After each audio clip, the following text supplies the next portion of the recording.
আলুর চপ তো আমরা সবাই খাই।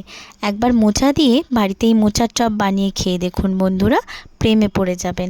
একদম রাস্তার ধারের চপের মতো স্বাদ বাড়িতেই তৈরি করে পাবেন।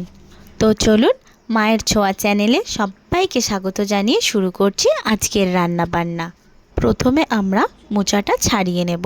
মোচা ছাড়াবার সময় হাতে একটু সর্ষের তেল মেখে নিতে হবে, না হলে হাতে মোচার আঠা লেগে যাবে। এবার খোসা ছাড়িয়ে ফুলগুলি বের করে নেব। এবার দেখুন, ফুল থেকে এই শক্ত কাঠির মতো এবং প্লাস্টিকের মতো এই অংশটা ছাড়িয়ে নিতে হবে। আমি এখানে দুরকমভাবে ছাড়াবার পদ্ধতি দেখালাম, আপনাদের যেটা সুবিধা মনে হবে সেইভাবে ছাড়িয়ে নেবেন। এবার ছোট ছোট করে কেটে নিতে হবে। আমি এখানে বিচে কলার মোচা নিয়েছি, তাই নর্মাল জল দিয়ে ধুয়ে নিয়েছি। কাঁচকলা বা কাঁঠালি কলার মোচা হলে তেঁতুল জল দিয়ে 30 মিনিট ভিজিয়ে রাখতে হবে, এতে মোচার কষা ভাবটা কেটে যাবে। এইবার অল্প পরিমাণ জল ও স্বাদ মতো লবণ দিয়ে 10 থেকে 15 মিনিট ঢাকা দিয়ে মোচাটা সেদ্ধ করে নেব। আমি এখানে জলটা শুকনো করে মেরে নিয়েছি, আপনারা চাইলে এক্সট্রা জল ফেলে দিতে পারেন। এবার শুকনো কড়াইতে পরিমাণ মতো গোলমরিচ, শুকনো লঙ্কা, এলাচ ও দারুচিনি দিয়ে একটু লাল করে নেড়ে নিয়ে জিরে দিয়ে আবার নেড়ে নিলাম। যখন এমন ব্রাউন কালার চলে আসবে তখন তুলে নিতে হবে। এবার ভালো করে মিক্সিতে গুঁড়ো করে নিতে হবে। আমাদের গরম মশলা রেডি। এবার গরম তেলে পেঁয়াজ কুচিগুলি লাল লাল করে ভেজে নিতে হবে। পেঁয়াজ ভাজাটা এই রকম লাল হয়ে এলে আদা ও রসুন বাটা দিয়ে দিলাম। একটু আধকাচা করে ভেজে নেব, খুব বেশি ভাজবো না, তাতে রসুনের গন্ধটা চলে যাবে।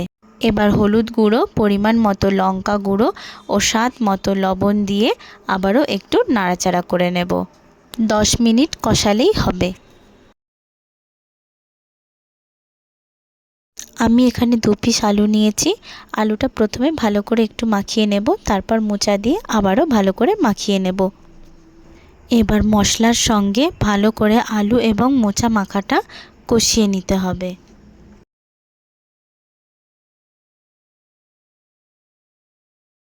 দেখুন বন্ধুরা, যখন কড়ার গায়ে আর মশলাটা লেগে যাবে না তখন বুঝে নিতে হবে মশলাটা কষানো হয়ে গেছে। এবার আমি এটা কিছুক্ষণের জন্য ঠান্ডা হতে দেব। এবার আমি ব্যাটারটা তৈরি করে নেব। এখানে আমি 4 চামচ বেসন নিয়েছি, স্বাদ মতো লবণ ও একদম অল্প পরিমাণে বেকিং পাউডার নিয়েছি। এবার অল্প একটু প্রথমে জল দিলাম, দিয়ে বেশ ভালো করে মাখিয়ে নিতে হবে। অল্প অল্প জল দিতে হবে, না হলে ব্যাটারটা পাতলা হয়ে যেতে পারে। আর দেখুন, এইভাবে ঠিক ভালোভাবে ফাটিয়ে নিতে হবে।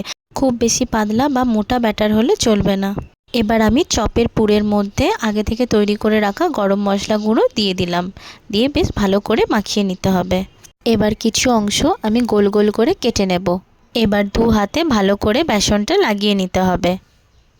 এবার ভালো করে হাত দিয়ে চেপে চেপে এইভাবে চপের শেপ দিতে হবে।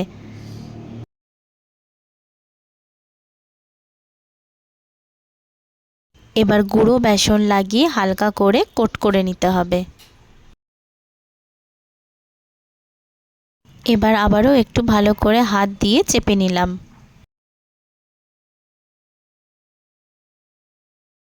এবার একে একে আমি সবগুলো তৈরি করে নেব।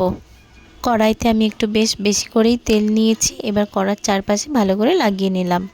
এবার আগে থেকে রেডি করে রাখা ব্যাটারের মধ্যে ডুবিয়ে নিয়ে তেলে ছেড়ে দেব। তবে খেয়াল রাখবেন, তেলটা বেশ ভালো করে গরম হওয়ার পরেই কিন্তু চপটা তেলে ছাড়বেন। এবার এইভাবে উল্টে পাল্টে লাল লাল করে ভেজে তুলে নিতে হবে। এই যে দেখুন, চপটা কি সুন্দর লাল হয়েছে। এবার আমরা এটা তুলে নেব। এবার একে একে সব চপগুলো ভেজে নেব। যদি আপনাদের বড় কড়াই হয় তাহলে একসঙ্গে 3 থেকে 4টে করে চপ ভেজে নিতে পারেন।